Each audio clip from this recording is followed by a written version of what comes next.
Hello everyone, welcome back to my YouTube channel. आज हम लोग अपने एक छोटे से वीडियो में समझने वाले हैं कि स्पिल मैनेजमेंट हम लोग कैसे करते हैं। जब भी हॉस्पिटल में कभी मरकरी गिर जाती है या कभी भी ब्लड गिर जाता है तो उसको हम कैसे उठाते हैं। हम लोग उसको हाथ से तो उठा नहीं सकते हैं, तो क्योंकि वो हजार्डस मटेरियल होता है, तो उसको मैनेज कैसे करते हैं अपने इस वीडियो में हम लोग सीखेंगे। तो चलिए स्टार्ट करते हैं। स्पिल मैनेजमेंट, पहले ब्लड का हम लोग पढ़ते हैं। तो कभी भी अगर ब्लड स्पिल हो गया है हॉस्पिटल में तो उसको कैसे हम लोग मैनेज करते हैं। तो सबसे पहले हम लोग अगर स्पिल हुआ है ब्लड का तो उसको दो कैटेगरी में हम लोग डिवाइड कर देते हैं, मेजर या फिर माइनर। अगर मेजर इट मीन्स कि 30 ml से ज़्यादा ब्लड स्पिल हुआ है तो उसको हम लोग मेजर कैटेगरी में रखते हैं। अगर वो वॉल्यूम 30 ml से कम है तो उसको हम लोग माइनर कैटेगरी में रखते हैं।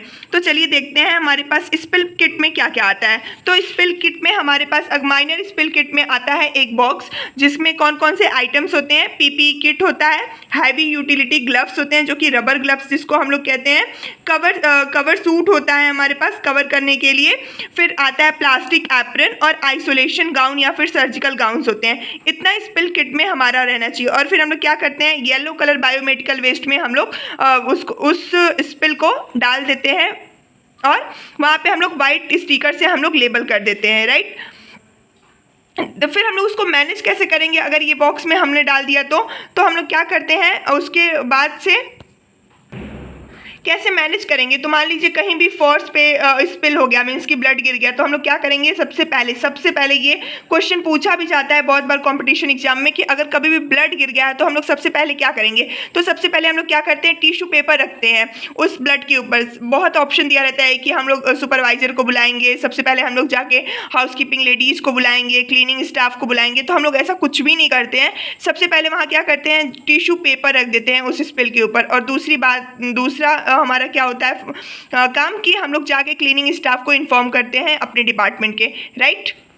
उसके बाद हमको क्या करना होता है, उसके बाद हम वहाँ पे कॉशन बोर्ड लगा देते हैं। जैसे कि कॉशन बोर्ड लगा रहता है कि यहाँ पे आप नहीं आ सकते हैं, तो उसके लिए हम लोग कॉशन बोर्ड लगा देते हैं और सुपरवाइज़र को इन्फॉर्म करते हैं। और उसके लिए हम लोग जाके एक इंसिडेंट रिपोर्ट तैयार करते हैं अपनी क्वालिटी टीम के पास कि यहाँ पे स्पिल हो गया है और इसके लिए हम लोग स्पिल इतना हुआ क्या नहीं हुआ, मेजर था माइनर था, ये हम लोग इंसिडेंट रिपोर्ट तैयार कर देते हैं। तो ब्लड स्पिल को मैनेजमेंट करने के लिए हम लोग 0.5 to 1% हाइपोक्लोराइड सॉल्यूशन यूज करते हैं। This is very important question for the viva for the competitive exams also कि क्या हम लोग ब्लड स्पिल को मैनेज करने के लिए कौन सा सॉल्यूशन यूज करते हैं। सो नेक्स्ट हम लोग पढ़ते हैं मरकरी स्पिल मैनेजमेंट होता है तो हम लोग क्या करते हैं। तो नेक्स्ट हमारा टॉपिक आता है मरकरी स्पिल मैनेजमेंट। तो मरकरी स्पिल अगर मैनेज हो गया है तो हम लोग कैसे उसको मैनेज करेंगे।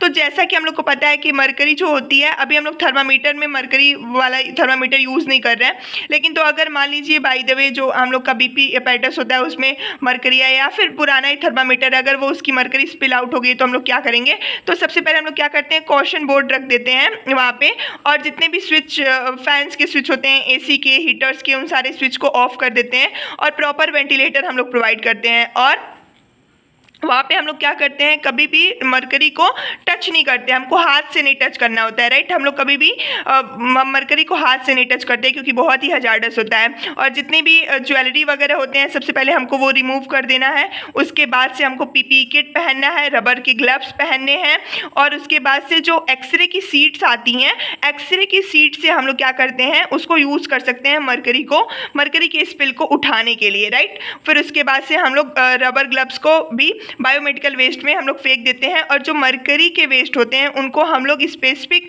जो हजार्डस वेस्ट होते हैं उसमें हम लोग डालते हैं और उसको हम लोग बायोमेडिकल वेस्ट में भेजते हैं। इसके बाद हम लोग अपने हाथ को धुल लेते हैं। तो इसके लिए हम लोग कौन सा सॉल्यूशन यूज़ करते हैं, सोडियम थायोसल्फेट का सॉल्यूशन यूज़ करते हैं 10%। It is very important, again it is very important for the competitive exam as well as the viva कि सोडियम थायोसल्फेट 10% हम लोग यूज़ करते हैं, right. So thank you for watching my video. अगर आपको ये नोट्स पसंद आए हों, ये लेक्चर पसंद आया हो तो कमेंट बॉक्स में ज़रूर बताएं। Thank you.